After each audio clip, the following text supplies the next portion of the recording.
Welcome to the Programming Leadership Podcast, where we help great coders become skilled leaders and build happy, high-performing software teams.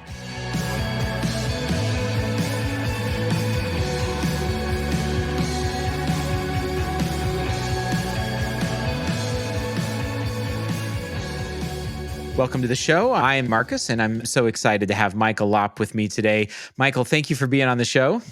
Great to be here. Thanks for having me, Marcus.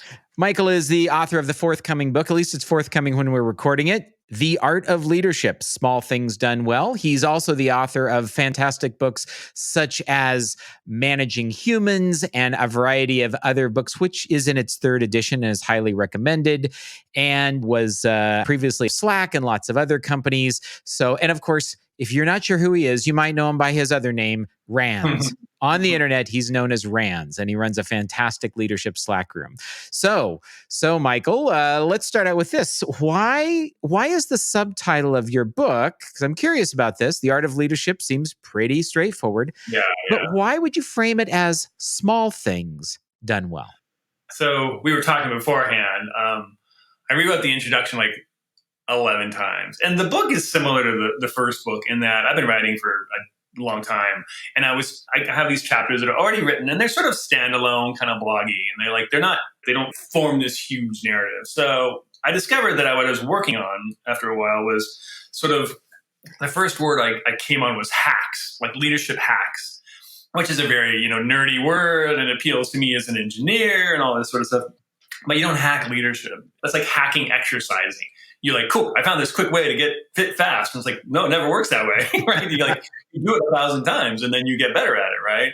So I'm like, okay, hacks is the wrong word. So then I found the word habits, which is a good word too, which is like, hey, I want to have these habits. But it still is missing this thing about learning from doing the thing over and over again. It's not that you do it, this habit many, many times. It's that you understand why you do it. And you go, oh my God, there's like knowledge here. There's wisdom to be discovered. So I settled on this word of practices, which is like, I do these things because I know that they're good to do and that by doing them, I get value over time. So leadership practices is the way that I think about it. But really, because the central thesis, these small things are, hey, being a great leader doesn't mean like standing up at a keynote and delivering this keynote and the world adoring you. It actually is about doing these small things repetitively over time. And the book is like 42 or 43, or depending on how it all plays out, of these small things. And you get to choose the ones that you want to work on. And they're not hard things. They're like really, really small things. And at first glance, some of them will be like, I do that all the time. It's like, great, skip the chapter, move on, go to the next one, try this one. And it's not just try it. It's like, do it 10 times, do it 100 times, and then tell me or think about like what you get out of it. So small things done well is choosing these practices and doing them over and over again, because I think that's actually where you can become a better leader, is practicing these things over and over and getting good at them and then learning about why they're important. Sounds like you think leadership's a skill. I really do. I do. It's a skill, and it's something that you just always, I've been doing this for a long time, you're always improving on, you're always working on. And me at 49, I'm still like, okay, cool, this year I'm going to focus on X, or I'm going to focus on Y. This idea that it's ever like complete, like I got it, I figured it out, I am Gandalf and I know all the things. And it's like, no, that's not true either, because we're just like, as a species, we're always evolving. So there's always new things to learn and to figure out. As another person who's 49, and I didn't know that about you until just now, when you were growing up, did you think of yourself as a natural leader? No, I didn't. And I wrote about this in the book. I had this very important meeting he was the first engineering manager at Netscape. And then he came over and helped out at my startup for a little while. And he was a straight talker. He was just one of my favorite humans on the planet. He was like, he'd pull no punches. He'd just be like, this is what's going on and this is why. And you'd be like, ouch. It sounds like it's bad news, but it was really good news. And we were sitting in this room. It was like a ping pong room in my startup. And I remember this distinctly. He looked up. We were working on some sort of HR thing or something. I don't remember what it was. But he looked up. He's like, hey, well, you do this thing with humans really, really well. You walk into a room and you spend time understanding where everyone's at, what they're feeling, what they want, and you think that everyone can do that, and they can't. There's a lot of people who walk into a meeting and are waiting for the words to show up to understand what's going on, but you're sitting there going like, oh, cool, what's going on here? Empathy, pick your word, whatever it was. He's like, that's a big deal in engineering because we don't tend to value that skill set. And you do it instinctively, and you think because it's easy that everyone does it or that anyone can do it, and they can't. So it was a moment for me where, and by the way, he said, oh, and you're a good engineer and everything, but like this thing relative to like combined with being a good engineer is a really powerful thing. I don't know if he said leader, but he was just like, you get the people thing. And that was the first time I kind of like was like, oh, I have a skill set that is worth focusing on. That wasn't necessarily like, I'm going to architect the heck out of the code. We're going to do that, but we're also going to architect the heck out of the team and understand how they work and how they fit together. So your question was natural leader. Was that the question? No. I mean, I don't think it's, but there were some things there that I think I had that were sort of early advantages that helped a lot. If somebody's listening and they aren't that person who walks into the meeting and they have that empathy or those signals, they just get them. Do you think that's something that can be developed? Is that a skill? Yeah, it is. And it's kind of the point of going back to the book is there's just a lot of practices in there that, again, some of them you'll read them. You'll read this book and you'll be like, I just do this. And you're like, that's great. Cool. I'm glad that is obvious to you that doing this practice is important. There's other ones that are just going to be like, why would I do this? But I'm going to try it. I'm going to try it for 3 months. My classic one, I've been harping on this for decades, is sort of just the one-on-one as sort of a time to kind of sit down and kind of have non-statusy, unscripted conversations about how it's going. You're going to learn about your team after you get good at it, after you practice it for a bit.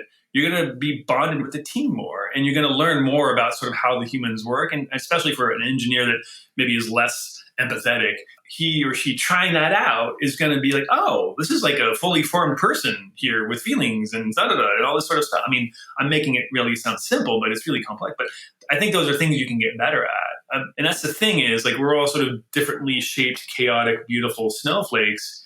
You got to kind of understand where your strengths and your weaknesses are, and then go and say, okay, cool. On the weaknesses side, what are some practices I can go do to kind of actually improve there? So it's a long way of saying yes to your question. Well, since you mentioned weaknesses, I'm curious. I find that one of the things that's hard for managers is to get feedback from their team, especially on the, I guess you'd call them weaknesses, things that aren't working. Have you found some ways, or is there any of these 42 small things that help people get real feedback from their team about their work? Right. Well, think of your boss. Think of a boss that you didn't really like. Okay, I have one in mind. This person, you're like, who to pick from here? You have one, and think about like some private time, a one-on-one where it's just you, and you don't really respect or trust or like, or I'm putting words into your mouth, but what value, what's your motivation to tell this person something that maybe you're coming from a good spot and saying like, hey, listen, this thing you did really poorly and it was like demoralizing, whatever. It's like, if you don't like the person or trust or respect the person, there's no value just in doing risk, it, right? Just risk. It's all risk. So the question is, let's flip it around to that scenario where I'm the boss you don't like for whatever reason. And let's assume that it's not a lost cause and I haven't just made it a toxic nightmare. What I do really early on with folks, really before we actually have figured out our relationship, is at our one-on-ones, which I hold religiously to demonstrate commitment, at the end, 90% of the time, I'm going to ask you, I'm going to say, hey, Marcus, we've been working together for a month or so or whatever, or a week or two, whatever. I'm like, do you have any feedback for me? And never in the history of ever has anyone ever given me feedback at that time. They're like, no, this is great. You're brand new and this is great. And everything's bright and shiny. And I don't really, in my head, I don't really trust you yet, but like, okay. Now, small things done well. So I do that every week for the next 3 months. And at some point you realize I'm not going to stop asking. So you say something innocuous and small, like, I don't know, you were really nervous at that one at the all hands, or something like, hey, you seem nervous at the all hands. And in my head, in this hypothetical scenario, I'm like delighted, because what you did there was an act of trust building. And by the way, it's a minor little thing. It's not a big deal. And you don't know that I was totally unprepared. And by the way, something blew up right before the all hands. So of course I was nervous. I wasn't even thinking about the all hands or whatever. But in my head, that's irrelevant. The point is, you said a little bit. It's very small. You said, I trust you enough to say this and to ignore the risk of like telling my boss that he was nervous.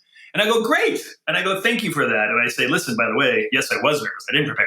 By the way, beforehand, this thing blew up and I was thinking about that. Da, da, da. And like, you're like, great, thanks. And it's almost irrelevant what you said, because the thing I'm excited about is you are going to go do it again. I'm going to keep asking. And the next time I'm going to be like, hey, I didn't understand that message at all.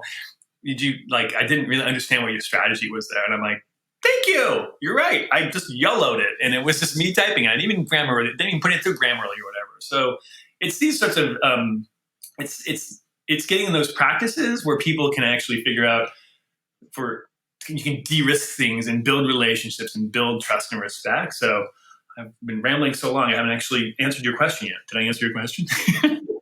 I think you did. Because I actually really encourage this repetitive asking to show you really want it. And I've usually said, like, it's probably going to take like 10 or 15 times before somebody has the idea, like, I guess Marcus kind of wants to know. It's not just a one and done. It's not an annual event where I now have to ask you what you think of my performance. Absolutely. But I love the way you responded. You threw in a thank you. You were delighted. Yeah. You weren't defensive. That's a great way to shut people down. If you never want feedback again, make an excuse and then get kind of irritated by it. Yeah. And the other thing I'd add to that is, if it's something which is actionable, even if it's like your hair's on your neck and you're feeling defensive, number one, you got to swallow that and be like, thank you. That was great. Here's what I think. Two things. Number one is, I usually, if I really am trying to understand it, I repeat it back. Because sometimes you tell me something and I'm like, because I'm getting mad in my head, not at you, in my head. I'm like, I sometimes will hear what I want to hear versus what you're telling me. And very often when in that state, I'll be like, hey, what I hear you saying is this. And you're like, no, that's not what I'm saying. And it's great because suddenly you actually give it to me right. And now we're not worried about me, my defensiveness or my head.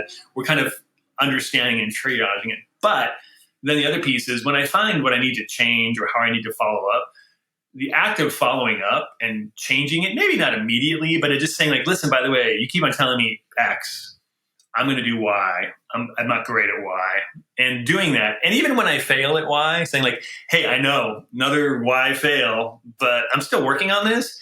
That's the thing. That's like the juice there of like a relationship sort of getting going, is like that trust and respect piece is really important. That is, I think, the foundation of all of this leadership stuff, right? Because you can't, what you're trying to build is that I guess followership is a funny word, but you want people to say, I trust you enough that I will follow where you lead, and then at times you will follow where they lead. Yeah, and I had this relationship with an employee. I don't know, a couple, doesn't matter who it was. They were done. They were done at the company. And by the way, they told me 6 months before they left. They said, listen, I'm done. And I was like, and I'm not leaving right now. I'm just telling you because we are high bandwidth and that's great. And let me tell you, having had people like walk in on Monday morning and just quit on me, like this was I was very sad. And yes, I worked to keep the person and eventually did not because they were done. But like, that's the dream, right? By the way, still talk to this person all the time because we connected professionally in such a way that it wasn't scary to say I was done with this job. It wasn't scary to say I need to leave. And it was high band. By the way, we all got to plan everything. Easy transition, by the way. 6 months, right? As opposed to that person who walked in on Monday and said, I quit, I'm done on Friday. And by the way, I screwed up big time on this one. But that's the thing is like you get to this state. It's not about people are always like, hey, you got to retain people. Like, yeah, I want you to stay as long as you can. I want to be productive and get things done with you. But like even the leaving thing can be just fine when it's a high trust environment. Oh, I think it's so interesting you say that because I feel like one of the things that happens is when you join a company, there's kind of this idea of like, well, now you're going to be here forever. And we're never going to talk about you Yeah. possibly leaving because that's just not something we do. That might actually mean you'll leave if we talk about it. And so that Right. is like a Yeah. really taboo topic. Yep. Yeah. I don't know. It's weird, isn't it? No, it's not weird. It's just short-minded, right? It's like, I mean, yes, I want you to stay there as long as you can, and I want to stay there as long as I can. But like we talked about this before we started recording, it's like, sometimes I get bored, or sometimes it's like I need a change of scenery, right? And maybe that's something I can work with my boss on to like get to a different part of the company or something like that. But I think it's far healthier when people are focused on the things that are growing them, that are keeping them satisfied, that they're feeling accomplished, that they're building something, and that just changes over time. We are creatures with, some of us like me have very short attention span. Yeah. So I'm curious, as you as a manager, let's say you have an employee that takes that risk that says, Lopp, and I'll just use Lopp because that's how you referred to yourself a minute ago. When you say this, it kind of rubs me the wrong way. Let's say somebody were to be that direct, Yeah. right? And then say like, so I wish you wouldn't say that anymore. I wish you wouldn't approach me that way. Does that mean you as the manager are obligated to change?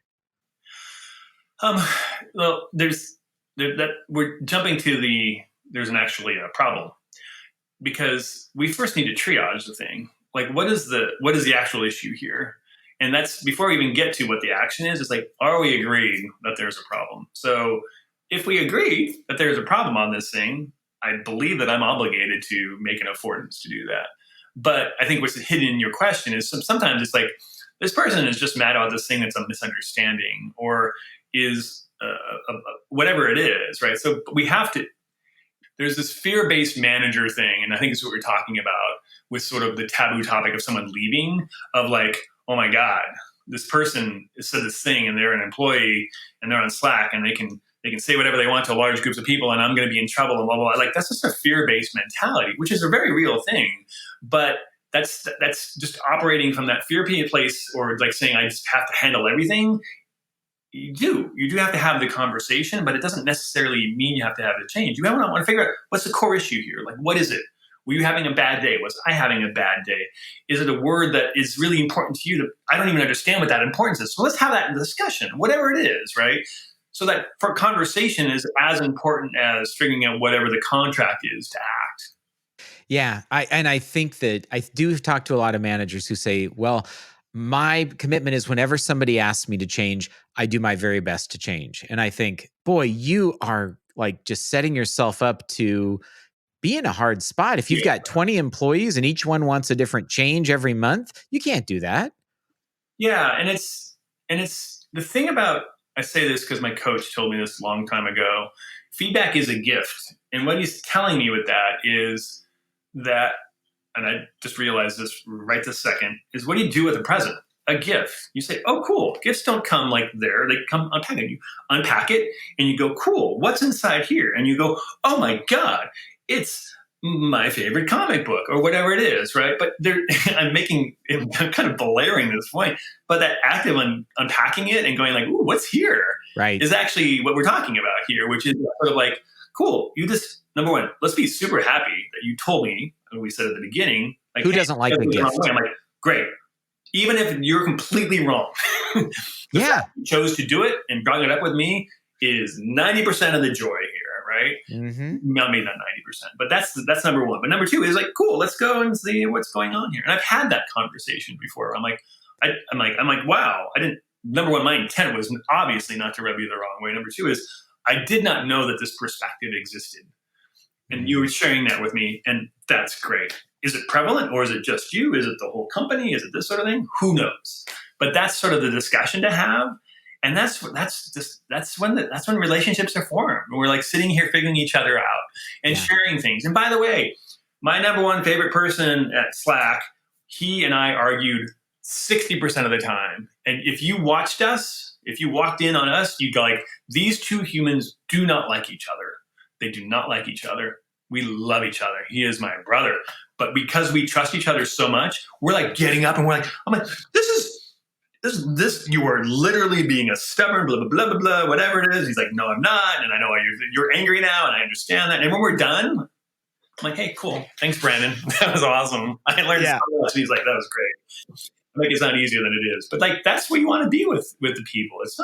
It's not personal. It's like, we're working here as professionals getting this thing done. And we're humans with emotions who are flawed and full of errors. And we get to figure each other out. That's a great job. I love that job.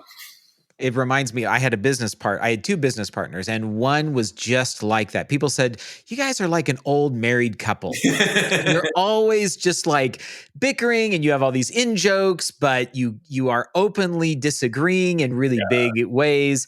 My other business partner and I didn't have that. Everything was impression management. It all looked great and gold on the outside, and we actually couldn't stand each other at all. And when the partnership split, him and I were just like, great, shake hands, hope we never meet again.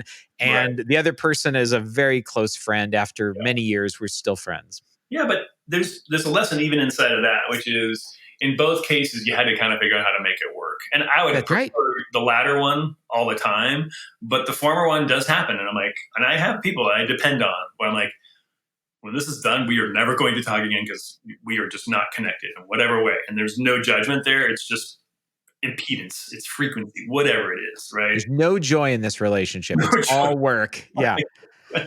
I want to go back to something you've said that was, you have the poet's voice in my head. And like, you said this thing about like, it's messy and it's about emotion. It's about connecting, but you threw in this little line. It's not personal, but it is about people.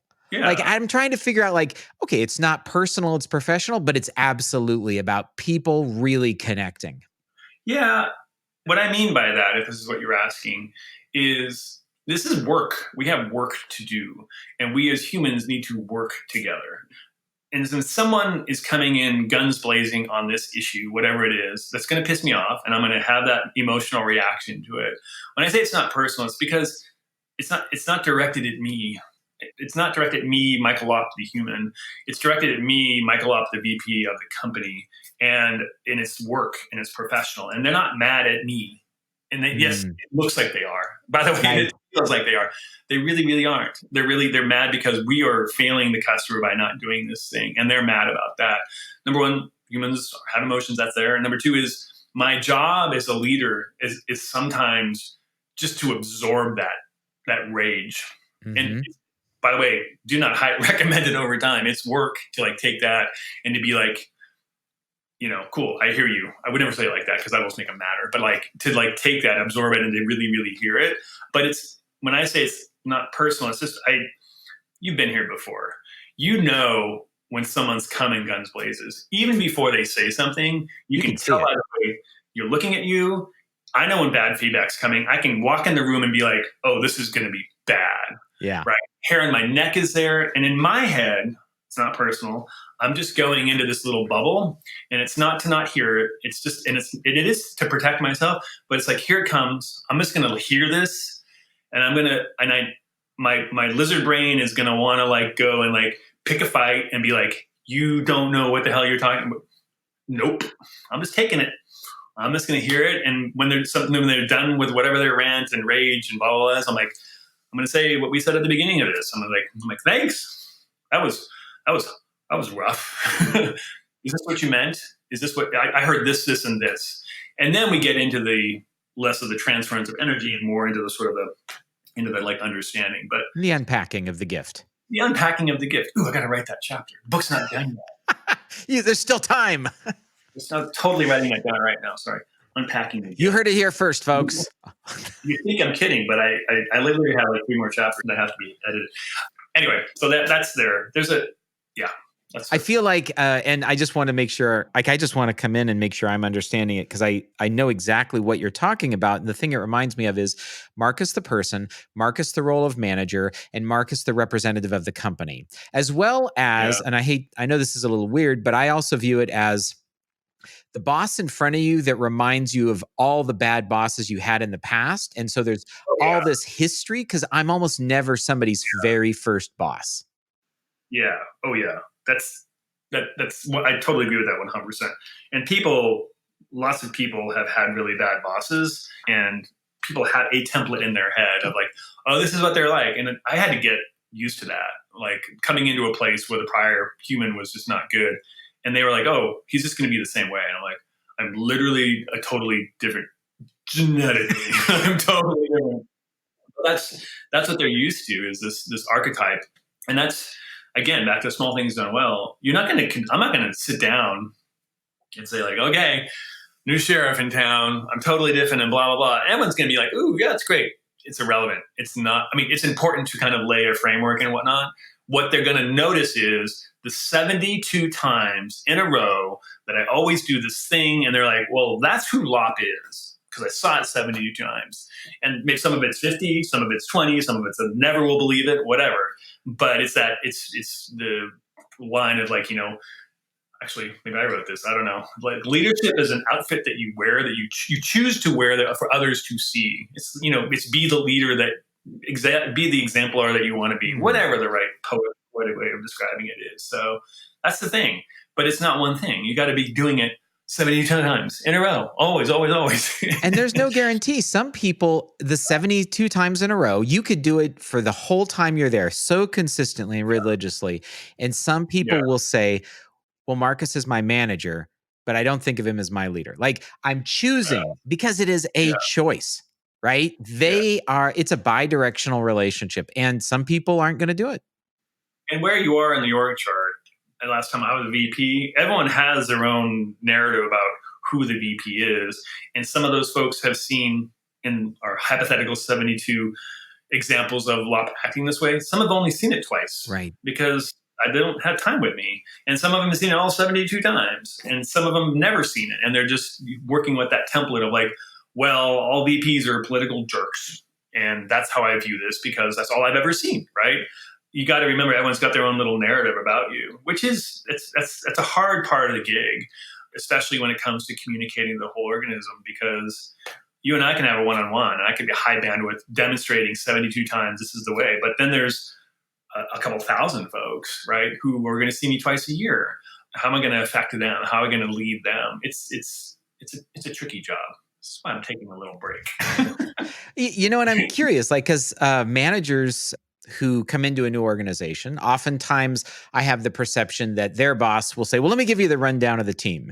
We got a grumpy engineer. We got this guy who's been here forever. We got this person who's really touchy about those things. You've got this person. And you immediately start to say, oh, well, at least I kind of know the roster. But you don't, in my opinion. You see someone else's 10-second stereotype. And learning to see people clearly and not seeing your past employees, I think, can be a challenge. Yeah, well, let's even describe a worse version of that very eloquent way of describing it, which is I go say, what kind of cards have I been dealt here? And my boss says, ace, heart, whatever. They say the things. And then I go, oh, well, thank you for that information. And then let's just say one of those assessments is negative, the grumpy engineer. Yes. And then that grumpy engineer, after I met with him a couple of times and I gather this data, sees that now I've heard the boss's opinion that he or she is a grumpy engineer, and I start treating him that way. Absolutely. Now, what has happened in that scenario? They now know, because humans are smart, that I have been tainted by this other person's thing and I'm acting on that. And what does that do for that person? They go, okay, cool. I'm still stuck with this title of grumpy engineer, and they're just going to start to just behave in that way. So those first 90 days are incredibly formative. They're really, really, especially with your direct reports, they're really looking at you to see what is the narrative you are telling yourself, and how are you going to treat me? And is it what everyone else believes, or what is truly true? And who knows what is the actual truth? We don't know. But that's the thing it's really tricky, especially during those first 90 days. It's really, those initial conditions can really set you up. And it's fixable in any scenario, but you can really, really damage folks by coming in guns blazing and being like, cool, well, you're 27B, so I'm going to give you the 27B treatment. And they're like, oh, great. Yeah, here's another person who just thinks I'm 27B. Right. Yeah. I think you're right. In fact, I'm sure that many people have walked in and said, well, this person's a poor performer. We haven't done it. There's nothing HR wise we've done, but just know that they're going to be your trouble spot, right? Like, holy cow, how do you... Now, here's the other thing I've seen, Lopp, is that, by the way, it's weird. Can I call you Lopp, or would you rather I call you Michael? It's weird. Everyone at Slack calls me Lopp, and everyone has this question, and I've thought about this a lot. The issue that you're having with it, putting words in your mouth, is that a nickname is more familiar than the other name. So nickname feels like we hang out and have beers, and you say, "Hey, what kind of beer do you like, Lopp?" As a, you know what I'm saying? I know what you're saying. It feels like, and we're not there yet, is how it feels to me. But that's your thing. I that's my name is literally Lopp. But I understand it. That's what I'm saying. But it's I like it because it's really easy. Because there's many of Michaels out there. I wanted to ask, and it's actually something I usually do at the beginning. So if you're listening to the show, forgive us for this little bit. But one of the things I think is important, and this applies to our conversation too, is what do people want to be called? And asking every person around you, like, so I'll just ask you, Michael, would you rather me call you Michael or Lopp during this interview? Lopp is what I respond. Great. And we have, for the record, we've not had beers yet. I don't know what kind of beer you drink yet. That may change. But here was my point. When your manager says, if you're a new manager and your director, you come in and they say, hey, you've got this person, they're not a great performer. I think it's actually risky then for you to, and this is weird, I think it's a risk you have to take, but let's say you start interacting with them and have really positive interactions. When you go back to your boss and say, I found this person to be great to work with, I think that your manager sometimes might look at you a little sideways, like, you're disagreeing with I know this person, and yet you clearly just haven't interacted with them enough. Yeah, there's two responses I have to that. Number one is, whatever cards I get dealt, I trust my opinion more than most because it's me seeing it with my eyeballs and my experience. And let's just say that it is a confirmed low performer. My job as a leader, here's the thing. This is one of my favorite lines. Managers tell you where you are. Leaders tell you where you're going. Ooh. So my manager's telling me where I am and where I am with these people. I'm like, cool. That is your observation. That is your litmus test of where we are right now. My job is to tell you where we're going and to figure out the person, this low performer, alleged low performer, and to make a true assessment. And whether it's fixable, whether they're just kind of a low performer and that's forever, or whether there's some other story there, my job is my job with my entire team is to grow them, to invest in them, and get them there. If they don't want to do that, if they're happy with their coasting low performerness, they're not going to be on my team anymore. And by the way, they will know that. There's going to be no surprises in this. We'll have this conversation. And whatever my assessment is of that situation, when I go and tell my boss, she's great, he's not great, it's going to be based on these things. Right. This is what I did. I asked for X, Y, and Z. And I got X, Y, Z and 1, 2, and 3. This is a high performer. And yes, this is their first working with me, so maybe they're overextending themselves. But by my bar, that's high performing. Do you agree? Do you agree with that assessment? And if they're like, we have a conversation there. It's not only about the person here. It's about me and my boss calibrating on what performance actually means. Like, this is awesome, right? We can actually have that conversation. And you see what I'm doing here. This is one-on-one thing that I can't stop talking about. I'm now building rapport with this person about figuring out how we're calibrated and how we argue and disagree or agree. So it's back to the spear thing. It's like, oh my God, I'm inheriting a low performer. I don't see that. Number one, I don't believe that until I see it with myself. But number two is, like, literally my job as a leader is to take us from here to there. Everybody. And like, with whatever hand I've been dealt to figure that out. And sometimes it won't work out and I have to let them go. But very often, my enthusiasm, my ability to lead and to take us to this next thing, many times I've heard that before. It's like, hey, this person's kind of coasting. It's because no one's invested in them. It's because they believe the system no longer believes in them. I'm going to bring them along. Let's get there. And maybe it's never A+, maybe it's just a B. B's are great. That's above average. You hit on one of my favorite lines from Kent Beck's old book, Extreme Programming Explained, the old white book. And he says, there is no substitute for enthusiasm. Oh, no. It's just, this is one of the things I really struggle with with new directors, so managers of managers. One of my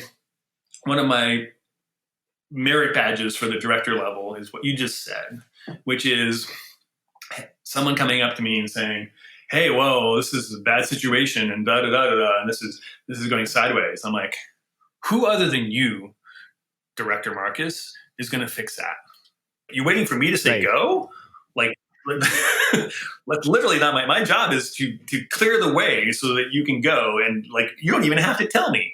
I will hear about it later that you're charging up that hill, and I'll be like, "We're getting things out of his way because this is what he goes and does." And that's not just enthusiasm, that's leadership, right? Like, oh, cool, I'm going to go fix this thing, and I'm not going to ask permission. I'm not going to like clear it with the council or anything. And sometimes it's misinformed, and sometimes it needs tweaking. And my job as a VP is kind of like, hey, love the enthusiasm. Can we go like 7 degrees this way? Because right now you're going to go right off that cliff, and I'm going to help you just get up that hill. So yeah, I was talking to a friend of mine that's a CTO, and he said, I've always dreamed to have a manager join my company and ask me, what are the cultural changes you are trying to make right now? And he said, because at my level, people think I change culture. He says, no, line managers, the people below me are responsible for actually getting this stuff done. Yeah, it's my version of that statement is that I think from a culture perspective or from a getting things done perspective, that director level, the sort of manager of managers, because frontline managers are kind of focused on their team and getting that stuff done.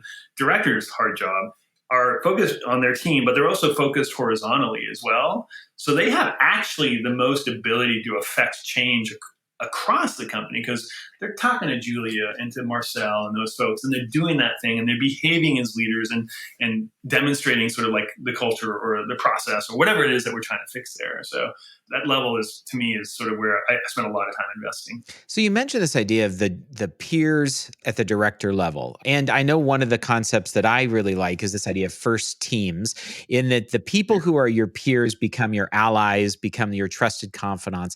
How can managers at the director level or above encourage and build those first teams below them so they have effective management teams? Yeah, I've answered this question before for someone else, and I use this whole war metaphor which is bad because it's a war. But there's something useful there, which is if I want a team to work together, they have to go do a battle. They have to go do something together. And what I'll do when I'm looking sort of at the lay of the land and going, oh, got this balkanization problem here. I need these 3 folks to be there. I'm gonna figure out something that they're going to go do, and I'm gonna say, hey, here's this impossible task, and I need it by March. And here's why. Here's why. And please ask questions. But the 3 of you are essential to do that. And by the way, it's not easy. If it was easy, it would just be happening. It's hard. It's complicated. It's going to take a lot of review. There's going to be blood, sweat, and tears. But that's the thing is, like, people accomplishing a thing together, like that's where all the stories come from. Mm-hmm. The good ones and the bad ones. We were up till 4 a.m. the night before because Lopp just told us the deck was garbage. And we should have showed it to him earlier, blah, blah, blah, blah, whatever it was. And we got it right. And the next day, 24 hours later, something that was an F became this really good deck. Now everyone's talking about it and they're telling stories about it. And by the way, it was misery there. They were late on it. They had to stay up that night, which is bad leadership too. But that's the thing to actually get the teams together is they have to have that shared purpose. They have to accomplish a thing. And sometimes that accomplishment can be a total failure. Like that didn't work, but that still is a thing. We were together in this thing, in this journey, and failure doesn't sound like fun, but it's still a shared experience where we got work to do. We got to get it done. We got to do this together, and there's no way we can do it alone. So that's what I do is try to figure out sort of what are the configurations of the humans to kind of encourage that bonding. And once it's there, like a good one-on-one, which is apparently our theme today, I love it. And once it's there, it's just always there. Like you see that person a month later and you're like, wow, did that suck? Yeah. That sucked. And you're bonded in this way. And suddenly you're like, oh, by the way, I saw this thing in this other meeting that you weren't in. This thing has happened. And they go, oh my God, that's a disaster. And I would have never known that unless you told me. And that was just you knowing that this person cared about this thing. And you were just randomly sharing a little serendipity. That's the thing. That's how you actually connect teams together. I guess, and now I'm sitting here thinking, like, I suppose this is why there are reunions of high school and college. There are, people who served together in the war get together. The whole VFW bar in my town is clearly about people with shared experiences. Oh, and retelling the story, because that was important to us, that we took that hill, right? Yeah. It's fun. And it's why culture is really, really hard, because so many of those early stories from the first 10, 20, 200 people, everyone's still telling those stories. I was just at Apple a little while ago, and I was there many years ago, and I was talking with folks, and I was there for a couple hours. They're telling some of the same stories. Are they? Still. Really? Yeah, 50 years later, I'm like, wow. And but it's not a bad thing. This is how they've encapsulated the culture, and this is how they remind ourselves about the rules and the things that are important for that place. That's far more powerful than those 7 values on the wall, right? That's actually how people remind themselves. They're like, hey, I'm making this one up, but like, we don't ship crap. And let me tell you why, because we did this thing, this customer left. We lost $2 million in 3 weeks. Mm-hmm. We don't ship crap, right? That's more important than quality matters. Absolutely. I worked at this company, manufacturing company, the biggest manufacturing company of windows and doors in the world, which is incredibly dull compared to Apple. But the owner was a multi-billionaire. He had founded the company. And one of the core values was, we're the low-cost producer. We're going to keep things low cost on our end. Yep. And he drove up every day in his 1972 Jeep Cherokee. And he was a billionaire. And just seeing him drive in there, like, you didn't have to see it very often to be reminded. But after he retired and then passed away, that was a story that continued down the line. It was like, you remember when Dick Went used to drive up and he had holes in his pants and his shoes, like, because he and he drove that old car, right? And his secretary had to say, Dick, it's time to buy new shoes. You remember that kind of ethos? Yeah. And people would just smile and they'd say, yeah, whenever we traveled together, he'd make you eat at McDonald's. Yeah, I remember that, because Dick lived that value. Yeah. And that was one of those myths that got passed around. Yeah. Yeah, that's how culture is actually transferred around. They show up at the weirdest time. Usually when things are going sideways, someone will remind you of that story. You're like, oh yeah, we don't ship crap. Yeah.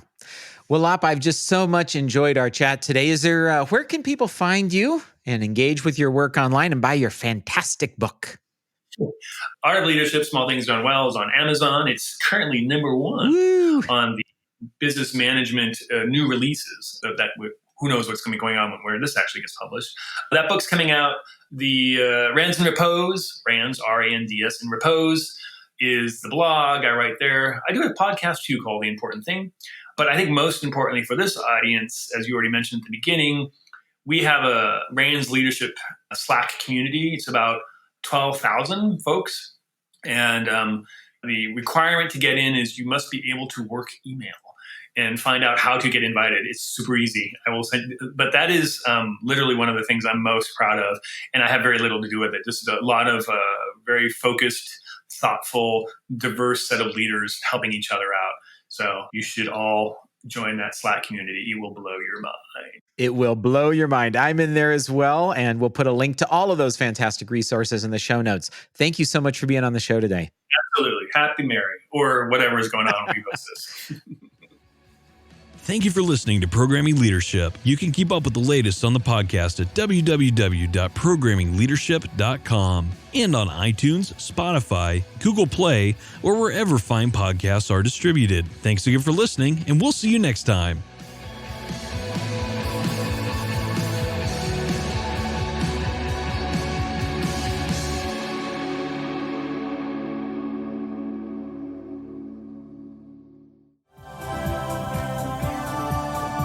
This has been a Humble Pod production.